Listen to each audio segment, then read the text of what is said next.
Здравейте, аз съм Самил Петров и в това кратко видео ще ви покажа как може да си купите с българска банкова карта криптовалута от борса Bybit. Влизате си в акаунта и ето тук имате бутон покупка на крипто. Натискате на него, след това натискате на първия бутон покупка с един клик и ви се зарежда прозорец, в който вече може да изберете криптовалутата и съответно валутата, от която искате да платите. В случая излиза евро, аз ще натисна върху евро, за да ми излезне възможност за други валути и ще потърся български лев. Има и български лев, ето го.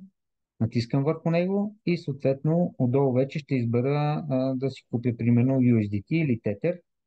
Натискам на криптовалутата, ето го Tether, натискам върху него и сега системата ми дава възможност да закупя от 20 лева до 17 985 лева на един трансфер. В случая аз ще избера да речем 40 лева и веднага виждам колко USDT с това. Ето го курса отдолу може да се види. Имайте предвид, че този курс се сменя на а, определен период и той може да се промени дори още по време на самата ви покупка. Следващата стъпка е да изберете метода на плащане. Натискате тук върху Google Pay, излизат ви различни възможности. Аз до сега съм купувал с банкова карта и за мен и карта се е запаметила. Тук като номер, още с първата покупка тя се запаметява, но при вас няма да има запаметена банкова карта, затова вие ще натиснете на банкова карта и тук в жълтото поле вече ще иска системата да добавите нова карта. Натискате върху жълтото поленце и ви се отваря прозорец, в който да въведете банковите детайли. След като ви въведете вашите банкови детайли, и има една подробност, че може във вашия акаунт да купувате и с чужда карта, т.е. примерно с карта на някой ваш роднина или приятел. Това няма значение за самата борса. Така, натискам върху банкова карта и натискам на покупка на криптовалута. Тук ми излиза информация колко ще бъде моята такса за покупката. За 40 лева аз ще платя само 30 стотинки, ето виждате такса, докато в Binance, например, за покупка за 40 лева 2% ми взима такса за покупка, което ми е 80 стотинки. Виждате, че е доста по-евтино тук. Това е едно от големите предимства на тази борса при покупка на криптовалута. Тук от дясната страна ми изписва българските банки, с чиито карти мога да купувам. И отдолу изписва банките, с които не работи Bybit, т.е. с които не мога да купувам. Това са ОББ, Централна кооперативна банка и Комерциална инвестиционна банка. А отгоре са банки, които мога да купувам, плюс Revolut. Ето виждате, че тук има и Revolut. Точно с Revolut аз ще купя в момента. Натискам тук на това квадратче, т.е. слагам отметка, че съм съгласен с общите условия и натискам бутон потвърди. Сега системата изисква да въведа трите цифри, които са отзад на картата за онлайн плащането. Натискам жълтия бутон след това и сега очаквам самия процес в рамките на няколко секунди. Процеса на покупка протича и вече ще видя сумата в моя акаунт. Само да изчакам да презареди страницата. Така парите излезнаха от моя Revolut, веднага ми пристигна на телефона съобщение и ето тук върху преглед на активите, ако натисна, мога да видя вече USDT-то, което аз съм го закупил. Само да зареди страницата, ето виждате, в случая аз имам и други USDT-та, но ето тук в USDT в портфейла е 21.77 USDT, което аз купих в момента. Сега, тук има една важна особеност. От фундинг акаунта парите не може да ги ползвате за търговия. Трябва да ги прехвърлите към друг портфейл, от който ще можете да ги търгувате. Това става последния начин. Ето тук имате меню трансфер. Натискате върху него. Тук ви се показват двата портфейла. В случая ще им разменя местата, тъй като искам от фундинг портфейла да ги прехвърля в портфейла Unified Trading. Мога да избера цялата сума. Ето това е сумата, която купих, или пък да прехвърля определена част. В случая аз ще избера цялата сума и потвърждавам. По този начин вече трансфера е направен. Ето виждате, че в фундинг акаунта вече нямам никакво количество USDT. И сега, ако искам да отида да търгувам, просто натискам на менюто Trade, Spot Trading и парите, които ги прехвърлих, те са тук в този портфейл и сега вече мога да търгувам с тези средства. Аз ви казах, че имам и друга сума преди това, така че тук е общата сума, която имам към момента. Първо се зарежда търговията с биткоин. Ето тук може да се натисне и да се изберат други криптовалути, само да зареди страницата.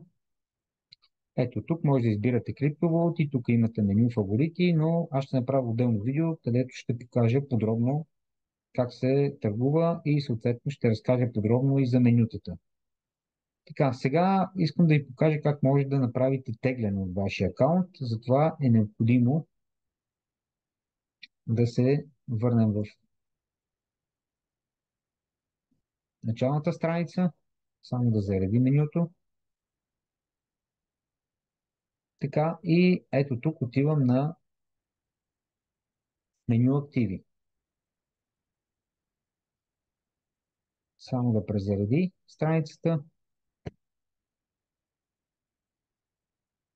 Така, виждате, че в моя фундинг акаунт в случая има 0 USDT. За да мога да изтегля, аз трябва да прехвърля тук USDT от другия акаунт. Натискам върху менюто трансфер. Отивам сега да ги изтегля от акаунта, от портфейла, от който търгувам, към основния портфейл. В случая аз ще натисна всичките да ми бъдат прехвърлени, натискам потвърждение и ето те вече пристигнаха тук и аз сега виждам какво количество USDT имам общо в този акаунт. Тук имам и други активи, освен USDT. Имам и, примерно имам евро, затова то ми се отчита като USDT, като обща сума. Тук виждате, че в портфейла имам в случая 41,79 USDT. Ако искам сега да изтегля част от тези пари или всичките, натискам върху менюто карта. Сега ще се отвори моята карта. Аз имам само виртуална карта, очаквам физическата да дойде. Ето, пише ми, че в рамките на 30 дни ще я получа. Не съм я получил, но аз мога да работя и с виртуалната карта. Натискам ето тук върху ученцето и ще видя каква сума има тук в евро. Тоест аз прехвърлих в долари 41 долара, но това са 38,41 евро. Сега, за да мога да направя тегляне от тази карта, примерно към моя Revolut, си отварям моя Revolut, след това отивам на сметки и си избирам сметката в евро. Ще тегля от тук евро и ще получа директно в Revolut евро, защото по този начин няма да има превалутиране. Отивам на менюто сметки, отивам на добавяне на пари, след това ми дава възможност системата да избера карта. Ако за първи път правите тегляне, трябва ето тук да натиснете този бутон, за да видите пълната информация за вашата виртуална карта, т.е. номера на картата, до кога важи, трите цифри отзад и съответно във вашия Revolut да въведете тази карта, с която искате да прехвърлите пари от Bybit. В случая аз съм въвел вече моята карта и затова сега записвам сумата, която искам да изтегля. Аз ще изтегля примерно 20 евро. Минималната сума, която може да се тегли е 10 евро. Ами да попълня в моя Revolut и записвам 20 евро, натискам сигурно добавяне на пари. И сега на моя телефон ще ми бъде изпратен един SMS код от Bybit. Този код, след като го попълня в моя телефон, очаквам го да го получа всеки момент.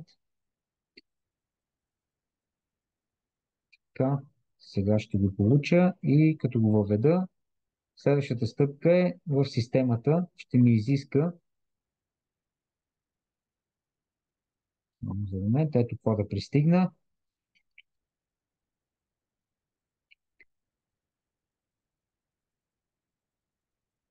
Системата ще изиска да въведа един от трите въпроса, които си ги бях измислил и съответно, т.е. които ги бях регистрирал при моята регистрация в Bybit. Знаете, че там има три специални въпроса и тук сега трябва да запиша отговора на един от тези трите въпроса, който ми се показва в момента.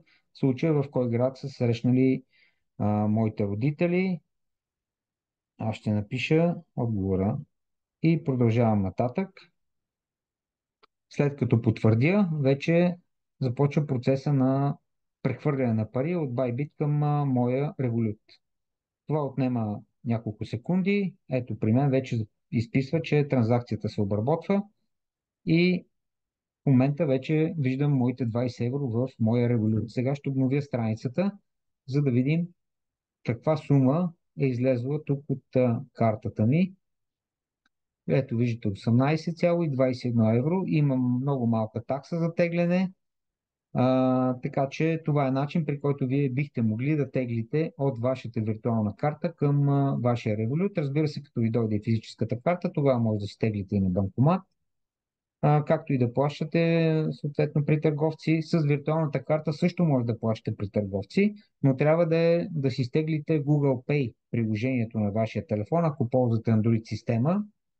Ако ползвате съответно телефон на Apple, ще трябва да изтеглите от магазина съответното приложение за плащане онлайн и да си добавите номера на картата и данните на картата, да ги свържете в това приложение, т.е. да ги попълните в това приложение и оттам насетне вече, чрез задействане на функцията NFC, когато решите да плащате в съответен търговски обект, вашия телефон става като физическа карта и от него директно можете да направите плащането. Т.е. вашия телефон излъчва съответния сигнал и на съответния уред, на съответния посттерминал можете да платите вашите стоки или услуги, които ползвате. Това е начина за тегляне чрез карта към Revolut. А сега ще ви покажа и още един начин, при който можете да теглите вече средства към банкова сметка. Сега ще отида на главната страница, само да се зареди. Така, това е последния начин. Отивате на менюто тегляне. Ето тук.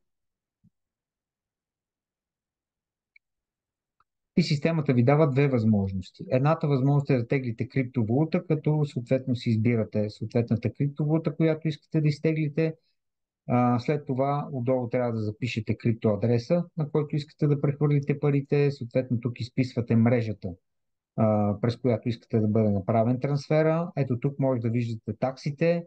В случая към мрежата на TRC 21,3 долара, към мрежата на Binance е 0,30 цента. Аз само през тази мрежа работя, когато има възможност и съответно тук е най-ниска таксата. По-надолу може да видите и другите такси. Виждате, че в мрежата на Ethereum е най-висока таксата 8 долара. Така, това е начин за тегляне с криптовалута. А ако искате да теглите към ваша банкова сметка, натискате ето тук тегляне на фиатни средства. И ви се зарежда прозорец, в който вие можете да окажете каква сума искате да изтеглите, като тук имате по-малък брой валути, които може да теглите. В случая няма български лев, има евро. Ако натисна върху евро, системата ви дава на еднократно тегляне от 5 до 20 хиляди евро. В случая аз, да речем, мога да напиша колкото желая евро да изтегля. Отдолу ми дава системата да напиша, да натисна върху метода, по който искам да получа парите. Това е SEPA превод, Advanced Cash или платежната система Zen.com. Аз ще направя отделно видео, пълно подробно видео как става процеса на тегляне, тъй като за да теглите по банков път е необходимо най-напред да направите един депозит от ваша лична банкова сметка, някакво минимално количество, примерно 10 на евро, да прехвърлите от ваша лична банкова сметка тук в вашия акаунт и след това вече акаунта ви е запаметен банковия акаунт и оттам насетне може да правите трансфери към него, т.е. да правите тегляния от вашия Bybit акаунт към вашата лична банкова сметка. Така, нещо важно, таксата за SEPA превода е 1 евро и това е трансфер, който ще го получите в рамките от 1 до 3 работни дни, тъй като това е валутен превод. Към Advanced Cash получавате веднага трансфера и към платежната система Zen.com също получавате трансфера моментално, ако разбира се имате тук регистрация в тази платежна система. Това е начина за покупка на криптовалута и различните варианти за тегляне. Надявам се това видео да ви е полезно. Очаквайте следващи видеа от мен. Желавам ви един прекрасен ден и до скоро!